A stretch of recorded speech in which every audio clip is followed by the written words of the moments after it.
时间到了，去吧，去吧。啊！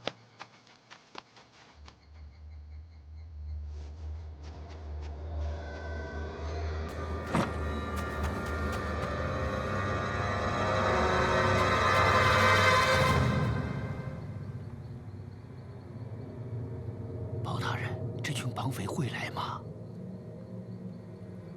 一定会来的。包大人，这群绑匪可是一群山贼呀！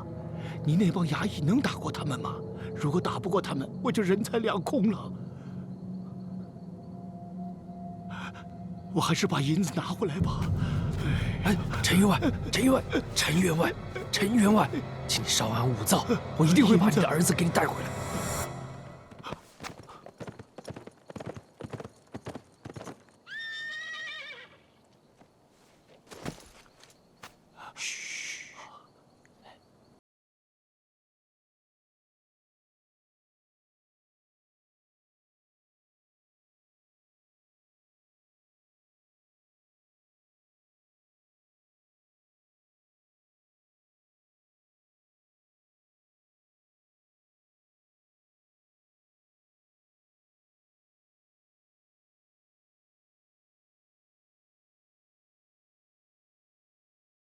想抓我是白费功夫。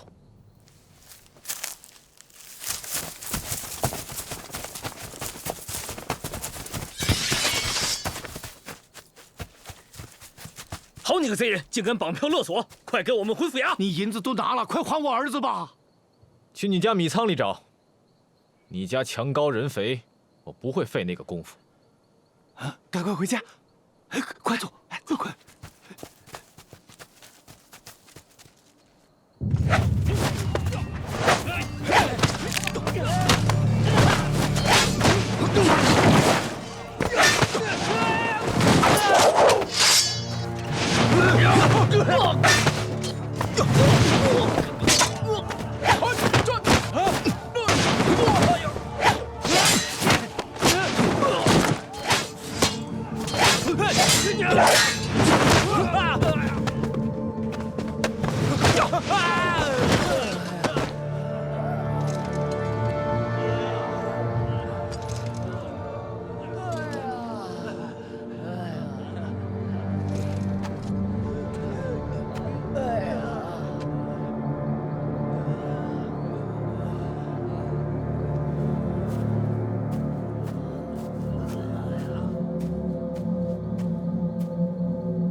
你站住！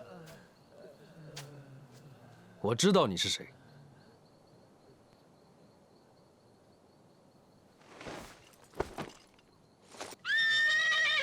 我在府衙等你。撤！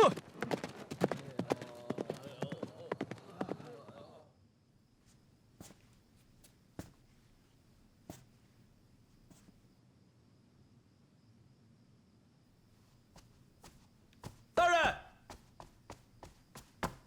怎么样？大人，陈员外的儿子找到了，他被五花大绑的埋在粮食里，只露出个脑袋。人活着吗？活着。大人，你说那个绑匪他会来吗？他已经来了。张松，接过赃银，去买粮救济灾民。是。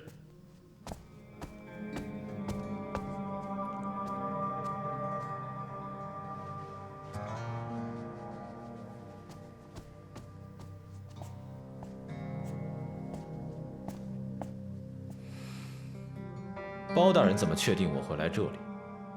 你能劫富，但是不能办成你想办的事情。我能。你终归要用这些银子救济灾民。你折腾了半天，岂不是白费心机了？展大侠，咱们换个地方说话。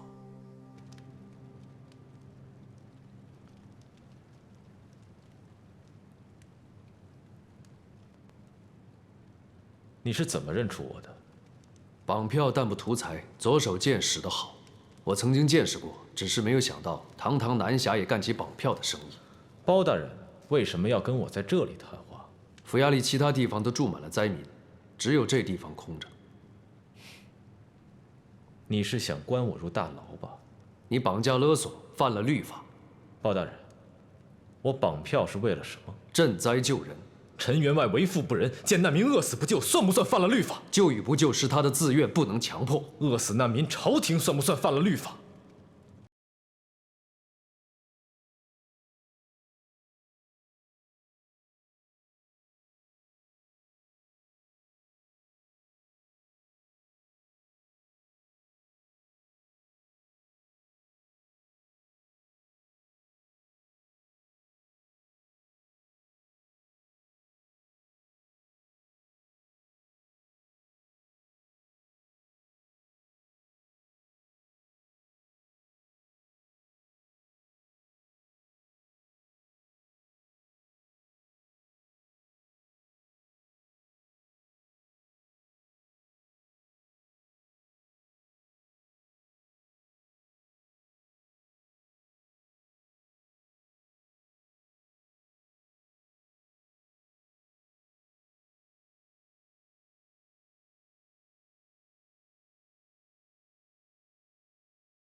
当自首，况且救助灾民有立功表现，可以从轻发落。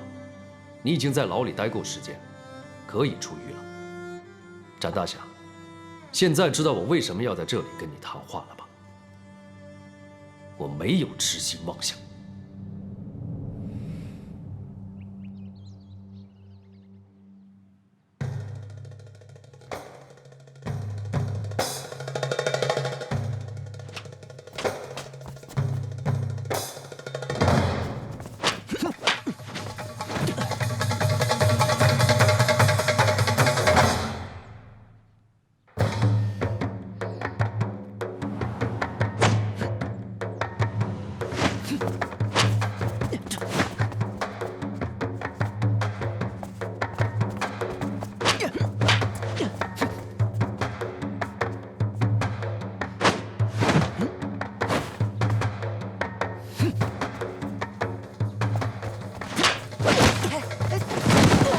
皇上，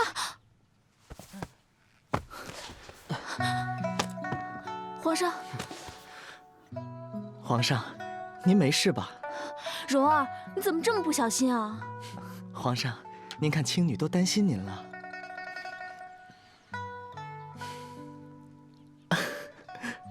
您没摔伤吧？我没事，皇上，您的马死了。朕的马死了，但朕没事。再来。吃谁的粮？少爷。穿谁的衣？少爷。住谁的房？少爷。睡谁的床？少爷。谁是我们的爹？少爷。谁是我们的娘？少爷。少爷吃肉，我们扛；少爷有难，我们担当。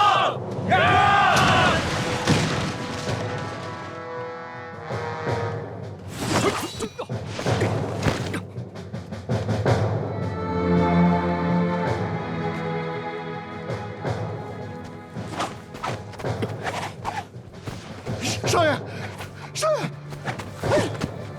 少爷，少爷，少爷，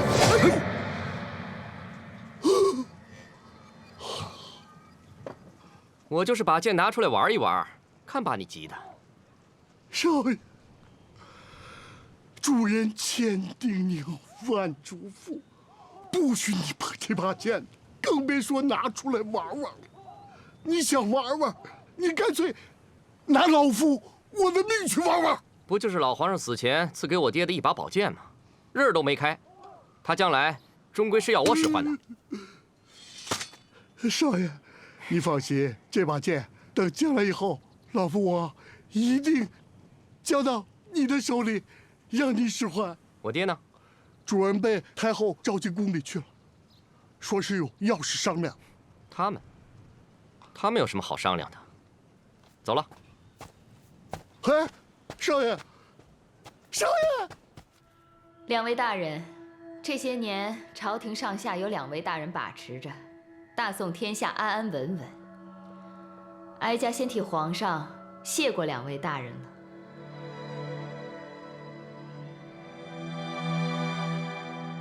哀家近来听到朝下有人非议哀家，说皇上长大了，要让哀家还政天子。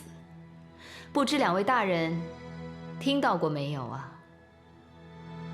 太后，微臣也听到过一言半语。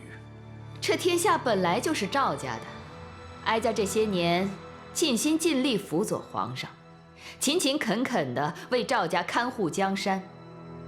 哀家为了赵家江山的安稳，不惜把自己的亲弟弟都贡献了，怎么反倒听着像是哀家有了野心？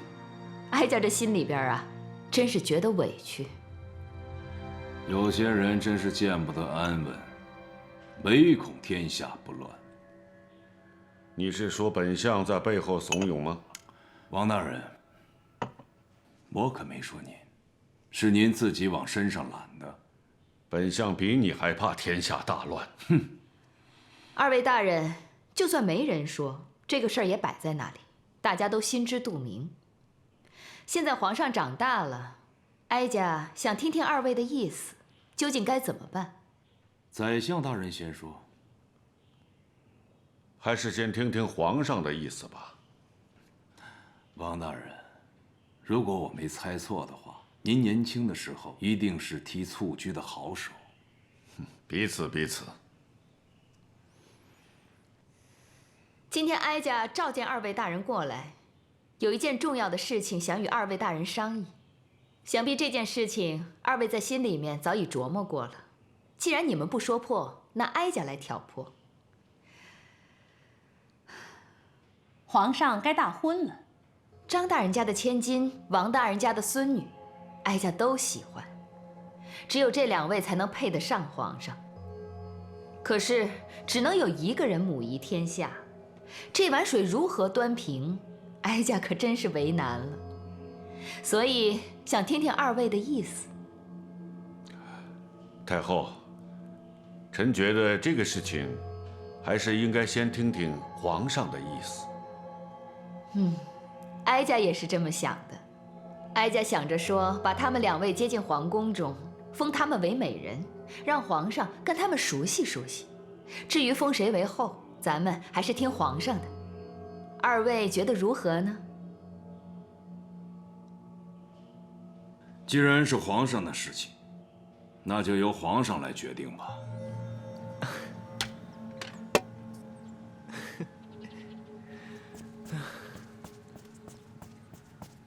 皇上，太后来了。太后娘娘驾到！母后，您来了。姑姑，蓉儿，你爹来看你了。看你们满头大汗的样子，刚才在做什么？孩儿让蓉儿陪自己耍剑。听说皇上近来不爱读书了，反倒喜欢打打杀杀了。啊，姑姑，是侄儿闲着没事，缠着皇上耍剑的。蓉儿，你许久没有见到你爹了，和你爹好好说说话吧。皇上，哀家有事情要和你说。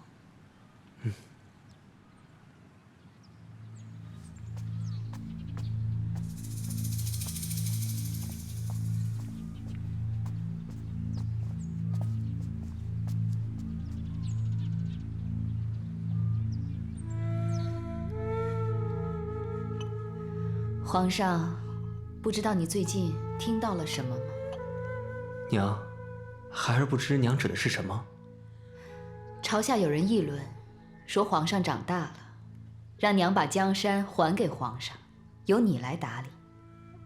这话出自何人之口？说这话的人一定别有用心。娘也是这么想的。这江山本来就是你的，是因为你尚且年幼，你父皇托娘帮你看着。怎么叫做让娘把江山还给你呢？这意思分明就是娘抢了你的东西。查出说这些话的人，一定要重重惩罚。哎，算了算了，娘不在乎别人怎么想，娘只在乎你是怎么想的。孩儿从来没想过。皇上，你已经长大了，这件事你不会不想。孩儿是长大了，但是自己还没有打理江山的本领，这天下还要交给娘来打理。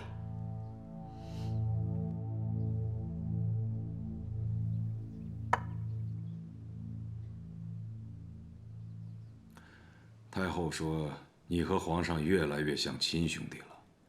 他是皇上，儿子是人质，我们永远成不了亲兄弟。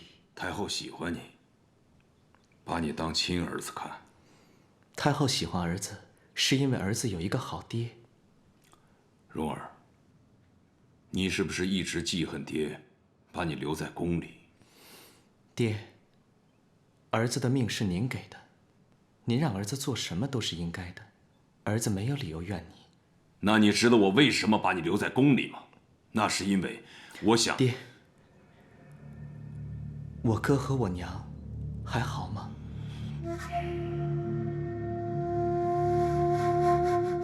都好，他们都很想你。皇上要大婚了，等皇上大婚之后，太后答应我让你回到你娘身边。爹，儿子不想出宫。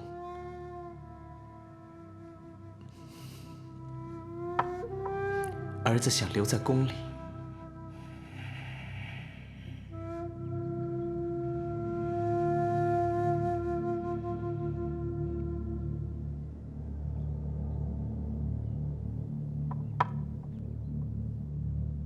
皇上，还有件事情，哀家要跟你商量。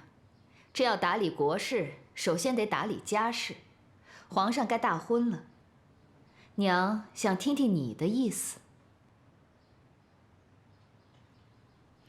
娘掰着手指头数来数去，也就只有王延龄的孙女张德林的女儿配得上皇上。哀家想在他们两人当中挑出一位入主中宫，挑谁由皇上来选。娘定就行了。娘可不想委屈了你，娘想着这2日将他2人接入宫中，与皇上熟悉熟悉，挑一个你喜欢的人做皇后。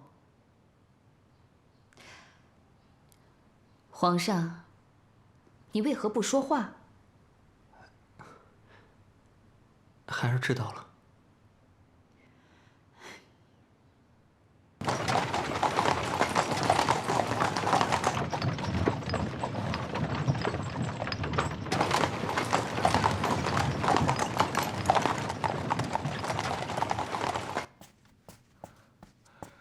主人，您回来了。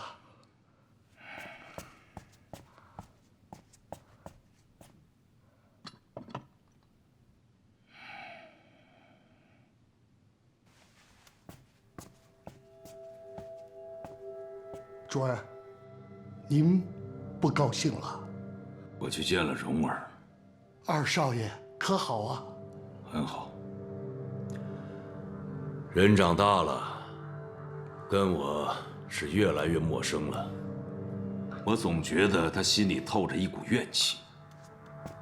主人，您别担心呐，蓉儿是您的骨肉，身上淌着您的血，等他回到你的身边，自然就是一家人了嘛。可他不愿意回来。啊，庸儿呢？在习武场习武呢。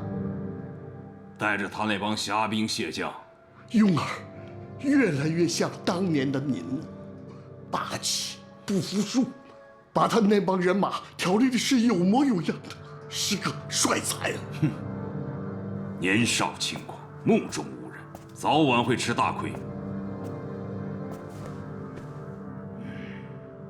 啊，对了，太后要给皇上大婚，正宫在王彦龄和咱们2家中让皇上选一个。燕燕呢？叫他过来，我有话跟他讲。我这就去。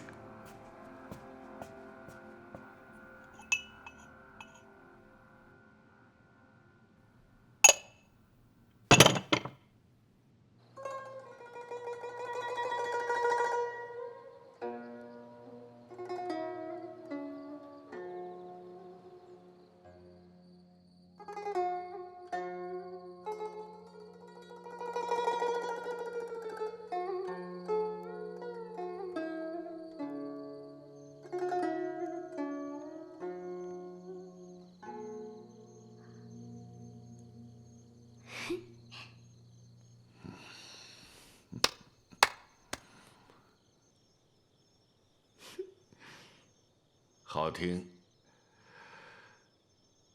不管爷爷有多少烦心事，只要一听到灵儿的琴声，就烟消云散了。爷爷，我要一辈子留在您身边。您要是不高兴了，我就弹给您听。这可不行，以后爷爷恐怕就没有这个耳福了。爷爷，我不想进宫。一定要进宫。灵儿，你还小，很多事情你不懂。这女孩子终归要长大的，长大以后呢，就要嫁夫生子，就要成为人妻人母。这天底下女人都一样，可是不一样的是嫁给了什么人，孩子生到了什么人家里。有的孩子呢，生下以后就做了牛马，可有的孩子生下来以后就当了真龙天子。这些话爷爷以前跟你讲过，还记得吗？天下牛马成群，天子只有一个。灵儿，咱们不说市井乡野，就说朝廷百官，能把女儿嫁到宫里的那是寥寥无几。你能进宫，那是爷爷应该享受的权利，对吧？灵儿啊，给爷爷捶捶背，以后恐怕就享受不到了。来，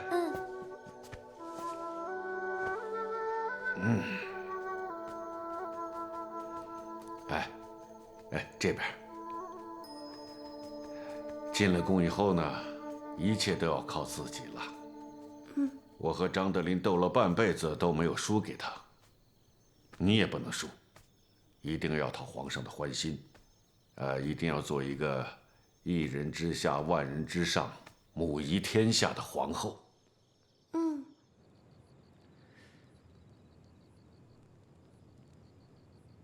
皇上，您今天总是举棋不定，好像有什么心事。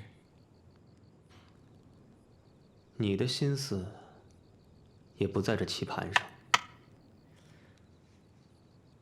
我爹跟我说，太后答应过些日子放我出宫，回到我娘身边。你要离开朕了？我跟他说，我想待在宫里。那他们答应了吗？我也不知道。子荣，你一定要想法留下。陈琳被太后关起来了，你要是走了，朕身边连说话的人都没有了。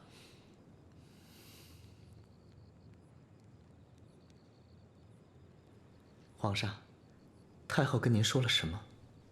太后说，朝中有人议论，让她归政于朕。归政？什么人议论？她没告诉朕。你说太后为什么要告诉朕这些？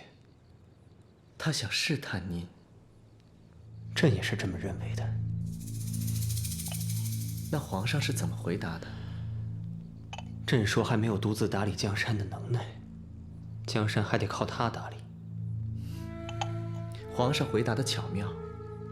还有一件事情，他们让朕完婚。完婚？和谁完婚？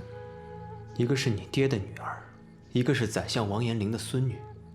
太后让朕在2个中选一个做正宫。让您挑选？一边是你爹，一边是王延龄，太后谁都不想得罪，把球踢给了朕，你说朕该如何是好？皇上，您应该选王延龄的孙女。我爹这里您有我这个妻子，而王延龄那里您没有妻子。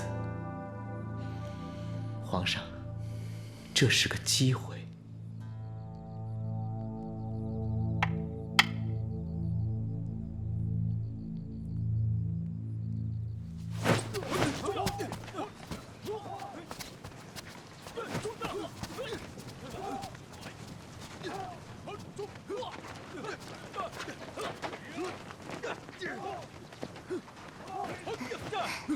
庸儿，姐姐，你怎么来练兵场了？我来看看你啊，我要进宫了，以后再见面可就难了。爹把蓉儿送进宫中当人质还不够，又把你也送进去。庸儿，爹那也是为了我好。天下这么多女人，有几个能进皇宫啊？哼，说是皇上，其实就是一个自己做不了主的窝囊男人。有什么好的？爹被那个女人裹挟了，肯定是他的主意。庸儿，不许胡说。姐姐，你要进宫了，你高兴吗？我有点心慌。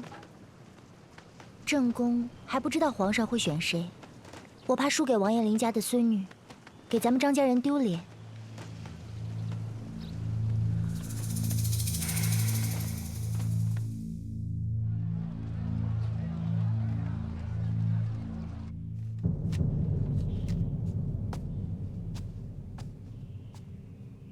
这是牛舌头。大人，千真万确，这就是小人家牛的舌头。你把事情的经过再详细的讲一遍。这头牛啊，小人喂养了好多年了，耕地的活全指望着它了。平日里天不亮它就叫唤，催着小人喂它饲料。今天却奇怪了，小人去喂它，它不仅不吃，反而疯了似的用鸡叫顶小人。要不是拴着，小人就没命了。你是怎么发现他的舌头被人割了的？这头牛啊，它顶不着小人，就望着那柱子落泪。我就纳闷了，这牛今天是怎么了？我就顺着它的眼睛看去，我点着灯凑近一看，哎呦，吓一跳，蝎子呼啦一块肉啊！小人又纳闷了，这是什么呢？那头牛看着小人还不明白，又张开嘴我一看。这牛嘴里面也是血肉模糊，牛舌头不见了。他自己张嘴让你看的？是的，我们家这头牛啊，它通人性，除了不会说话，它心里什么都明白，它就像小人的家人一样。哎，什么人干的？这么狠毒？小人要知道，就不会来找您来了。你得罪什么人了吗？得罪过什么人？没有，大人，小人真不记得得罪过什么人。这人为什么不偷你的牛，反而要割牛舌头呢？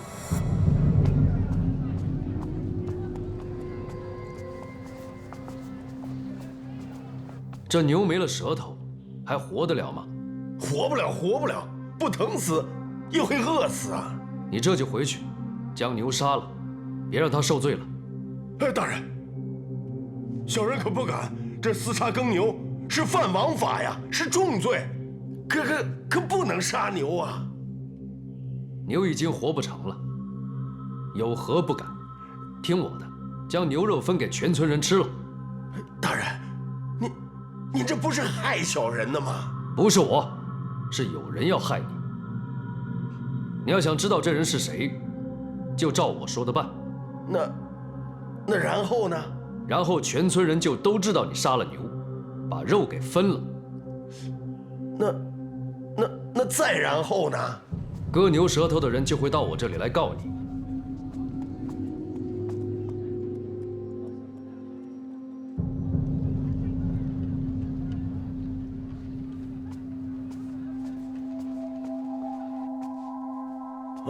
大人，小人明白了，我这就回去杀牛去。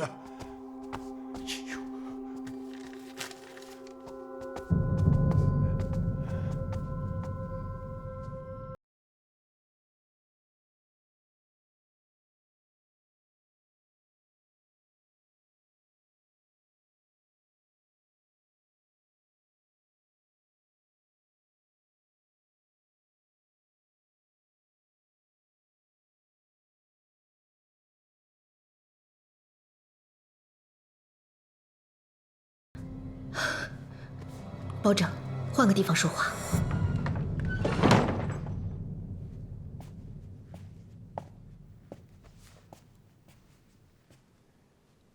现在只有咱们2个人，你说吧。保长，你可知道几年前，当今的太后把一个疯女人悄悄地送出宫，结果这个疯女人在半路上丢了。本官略知一二。你知道这个疯女人是什么人吗？不知道。太后当时不许我多问。她是当今皇上的娘，亲娘。你怎么知道？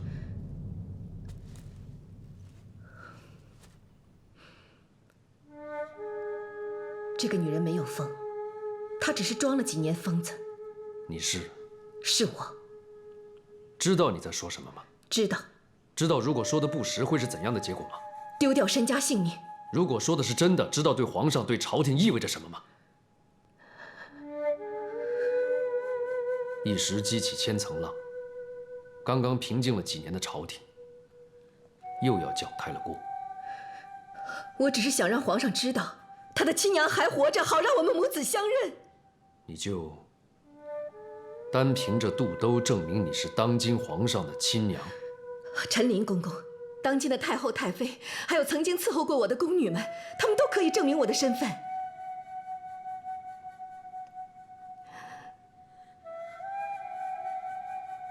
如何流落到这端县？我到端县是专程来找你的。专程找我？为何？这些年你做的事情我都知道，整个朝廷只有你才能替我讨回公道。三叔，三叔，包勉啊，给你立过规矩，不许随便到公堂上来，怎么就记不住了？我也不想过来，是你的嫂嫂和我的婶婶让我过来的。早就到了吃饭的点儿，饭菜都凉了。知道了，出去吧。哦。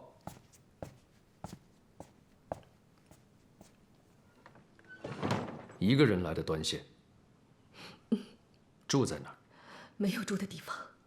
我还需要点时间，一来验证你的身份，二来想想该怎么办。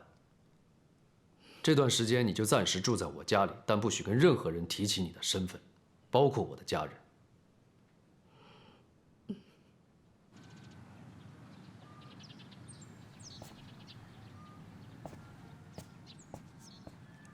这是我嫂嫂，这是夫人端午，这位是我侄儿包勉。这位妹妹是勉儿。现在夫人去上房歇息。嗯。来，夫人，这边请。三黑，你又神神秘秘带一个女人回来，你和她什么关系？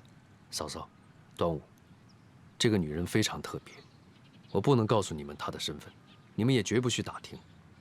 她要在咱们家住段日子，你们要好生伺候，不可怠慢了她。啊，哎。还有，她住在这儿，不能让外人知道。哎，好。三黑，这到底怎么回事嘛？嫂嫂，我只能告诉你，她的身份对咱们大宋江山很重要，以后你们就会知道。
奴婢张燕燕叩见太后娘娘，叩见太妃娘娘，叩见皇上。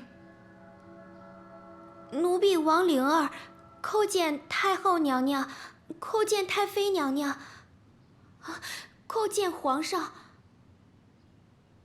好了好了，起来说话吧。谢太后娘娘。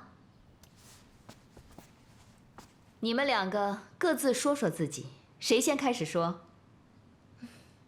奴婢叫张燕燕，自幼学习琴棋书画，喜歌善舞。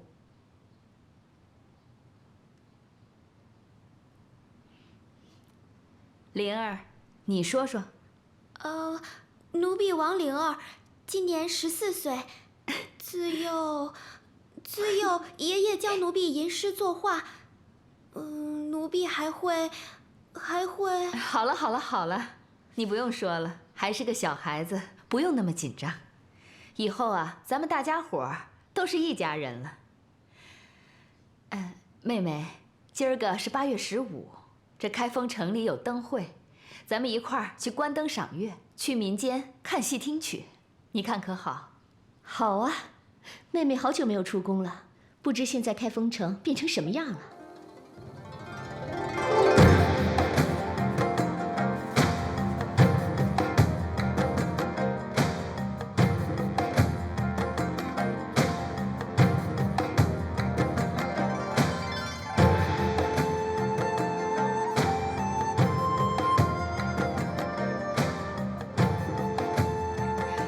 妹妹，你看他们跳得多好看呀！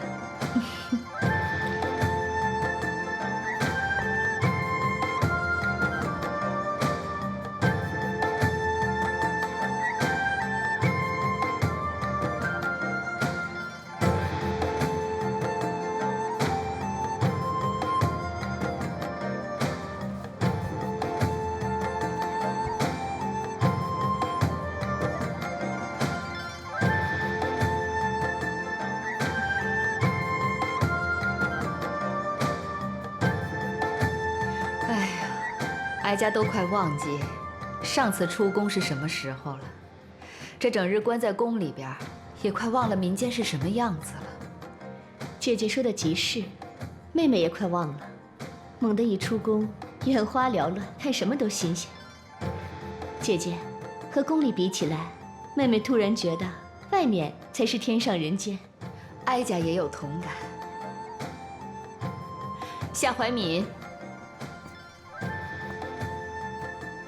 太后，您吩咐。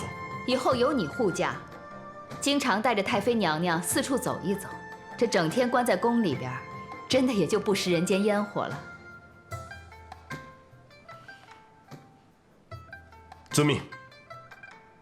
皇上，这还是你第一次看民间杂戏吧？孩儿是第一次，不仅是看戏，连这开封城，孩儿也是第一次看。小的时候从乡下进宫，坐在马车上，被帘子捂得严严实实，什么都看不见。第一次看到这开封城，皇上有何感想？如果不是亲眼所见，还真不知道天下有这么繁华的地方。蓉儿，姑姑吩咐，以后你也经常带着皇上四处走一走，免得成了井底之蛙。姑姑放心，侄儿知道了。谢谢母后。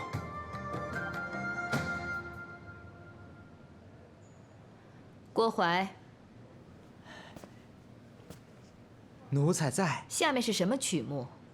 回太后娘娘，是这家戏班的招牌，当家女伶的词曲。那就赶紧开始吧。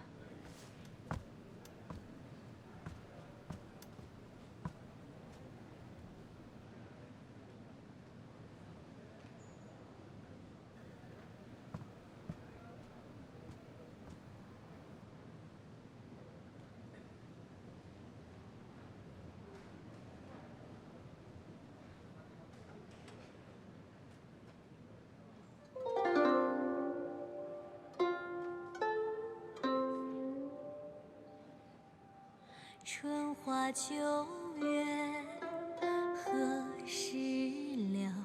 往事知多少？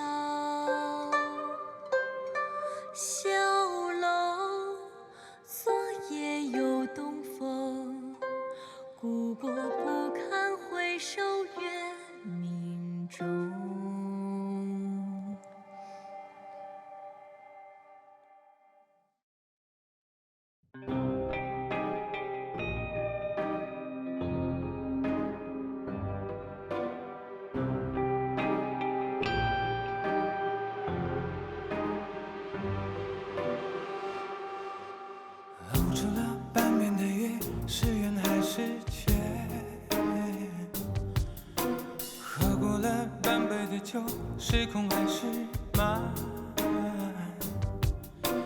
初心总是比结果看上去热情大方，真相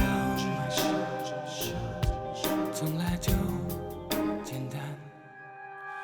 演过了一半的戏，是真还是梦？唱出了一半的歌，是悲还是欢？未来总是比过去看上去更美丽灿烂。人生本就是梦宽，不要说江湖爱恨两难，那不要说世道善恶难断。大江东去，只留下了风流人物，千古流传。